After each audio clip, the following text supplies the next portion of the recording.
Hi everyone, welcome back to the Strategic Cut channel. My name is Larato Skansi, your investment and financial advisor. So do remember that this channel is dedicated to sharing financial tips and personal finance tips so that you can start dealing with your personal finances and managing your money better.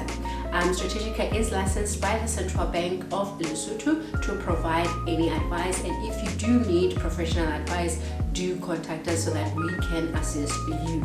And remember that what we're sharing here does not constitute as advice, but it's generally tips to help you manage your money better.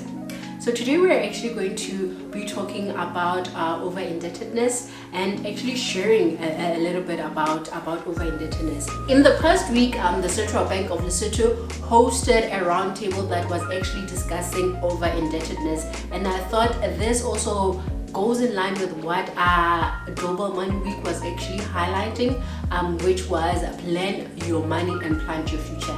And over-indebtedness simply means that you failed to plan your finances, and now you find yourself stuck and unable to pay for your debts actually, or meet your monthly obligations when it comes to settling your debts, settling your loan accounts, which might be your clothing accounts as well, your furniture that was bought actually on credit.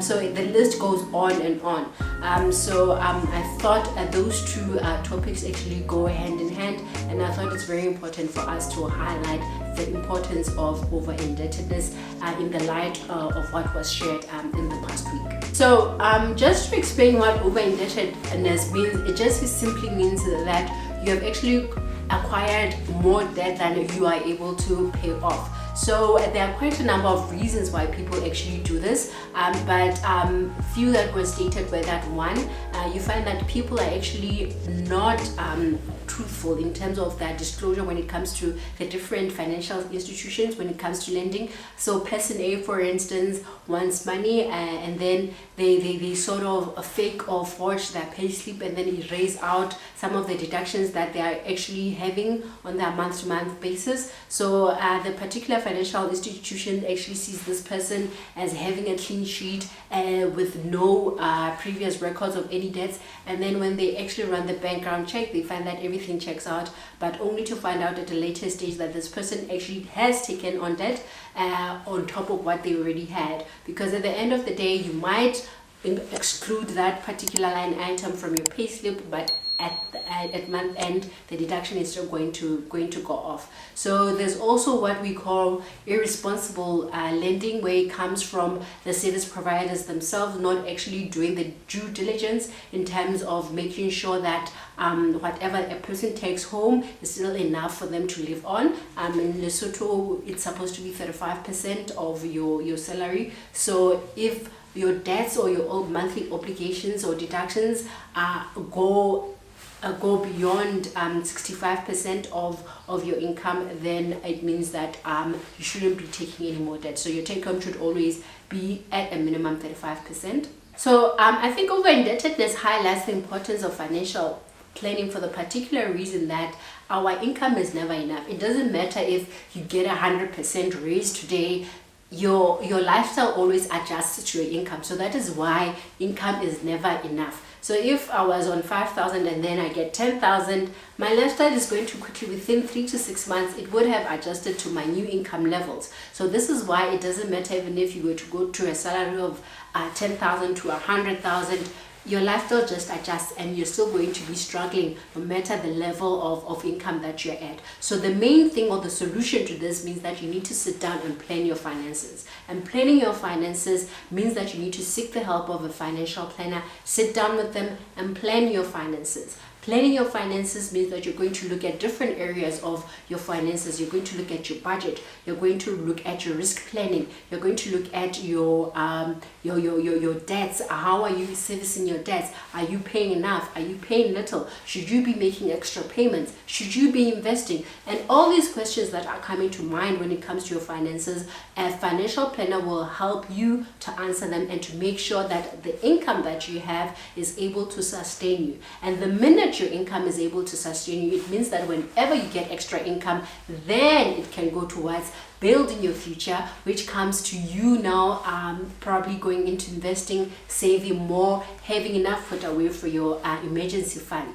So really, I can never stress enough the importance of financial planning, because if I am not planning financially, it means I do not know where my money is going. So this means that if it is month end, and you know how we do it, people are going out month end, we are going to, you know what, and we are all going out and spending so much, and then come Monday, that's when we realize actually I have overspent this past weekend when it comes to my entertainment. And if I didn't plan going out, it means I probably cannot afford that going out. And people never sit down to say, in terms of my entertainment budget, this is how much I am going to use. And because you're not sitting down with yourself and being very truthful to yourself with what it is you're going to spend on your entertainment, it means that you're already going to overspend. If I've overspent on my entertainment this past weekend, it means Monday morning when I finally sit down and look at my bank balance and I start tabulating what it is that I need to pay off, that's when I'm actually going to realize, oh, actually I'm already short when it comes to paying off my rent. And if I'm already short with paying my rent, I'm probably going to go to a loan shark. A loan shark gives me the monthly rent with a very high interest rate, which means now I'm entering that cycle of getting what? Additional debt in order to finance my lifestyle. And if any of you have watched that movie Confessions of a Shopaholic, you should know how she was ignoring debt collectors left, right, and center, because she knew that she was now what? She was addicted to shopping. She had financed her shopping with all these credit cards, and all these debt collectors were calling her to collect that debts, but she was now ignoring them because she couldn't pay off that debt. So she was overly indebted, up until the point that she decided to, you know what, she's turning over a new leaf and she's going to do better with her finances. So most people, you find that when it comes to over-indebted, they are now so over-indebted to a point that they feel that they are out of control. And if I feel like I'm not in control of my finances, people get depressed. And we know that mental health is an issue these days. You find people taking their lives, which also means that as a breadwinner of the family, the children, and anyone who is financially dependent on that particular person, they are now at a loss end because they do not know what they're going to do when this person is gone. So the best thing is always, if you feel that you're not in control, seek the help of a financial professional. They will assist you and make sure that you get in control of your finances. And the other thing is that people, it is not the norm for us to be discussing our finances. I don't know when was the last time that you actually sat down with your husband or your partner or even friends and said, okay friend, I feel like I can't actually afford this lunch date that we are on. Is it possible that we can do something cheaper as opposed to going out to an expensive restaurant? And because we're not talking about money, people always assume, if I'm the person that can afford, people will always assume if I say let's go along or let's go somewhere, I'm the one who's always going to take care of the check or the bill, for instance. But sometimes you find even the people who can afford find themselves in very dire situations and are actually not able to afford. But because of my previous status that I'm the one with money and I don't want to let go of that status and actually face the reality that I do not have enough to actually afford the car, my previous lifestyle, for instance, then you find that people now get into debt in order to finance that particular lifestyle. There's also the movie Keeping Up with the Joneses, or We Are Keeping Up with the Mahapis, because all of a sudden we see people with fancy houses and we think, those are my age mates or we are ex-classmates. What have I been doing? It means I also have to level up, you know, and keep up with the standards, you know. And because I came to fail, all of a sudden I find myself having to take on additional debts in order to make sure that I'm keeping up with the levels that I feel my peers are at. So that is a very dangerous road to be on, because it means that you have not actually evaluated your situation and come to grips or have had that self-awareness as it is what it is that you can and can't do. So it's very important that you always paint that picture out. It always starts with a budget. Take a budgeting template. We always advocate for the 50-30-20 budget rule. But even if you don't want to get it complicated, just sit down. Tabulate all your expenses. Tabulate your income. See if you have a deficit or a surplus. The minute you see that you're already paying more, or you're actually you actually have more monthly obligations, more than your income, it already raises the red flags as to that you are probably overspending, and you should probably make cuts somewhere else in order to make sure that you don't get into that cycle where you're over indebted. You have to seek loans in order to finance your lifestyle. You probably have to seek loans to be paying for fees and your rent and all of the other obligations that you might have.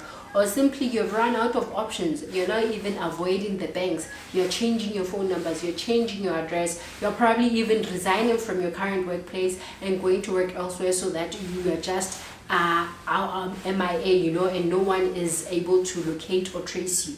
So it is very important that we actually start thinking about over-indebtedness and start taking the responsibility, because over and above what the financial institution can do is about the kind of lifestyle that you desire for yourself. And if you're a person who's very honest with themselves and you can sit down with someone, talk about your finances, seek a way out, see if you can have an additional form of income, see where you can make necessary cuts in your budget, and make sure that you actually take control of your finances. So I do know that this was quite a mouthful, but I hope that we have shared enough so that going forward that we start thinking about issues of debt and over indebtedness and trying to be responsible consumers as well when we go out and seek credit. And we do so because we know that we actually need the facility and we know why we are going out to get that particular credit, or it be a clothing account, or it be, that there's so many forms of credit that come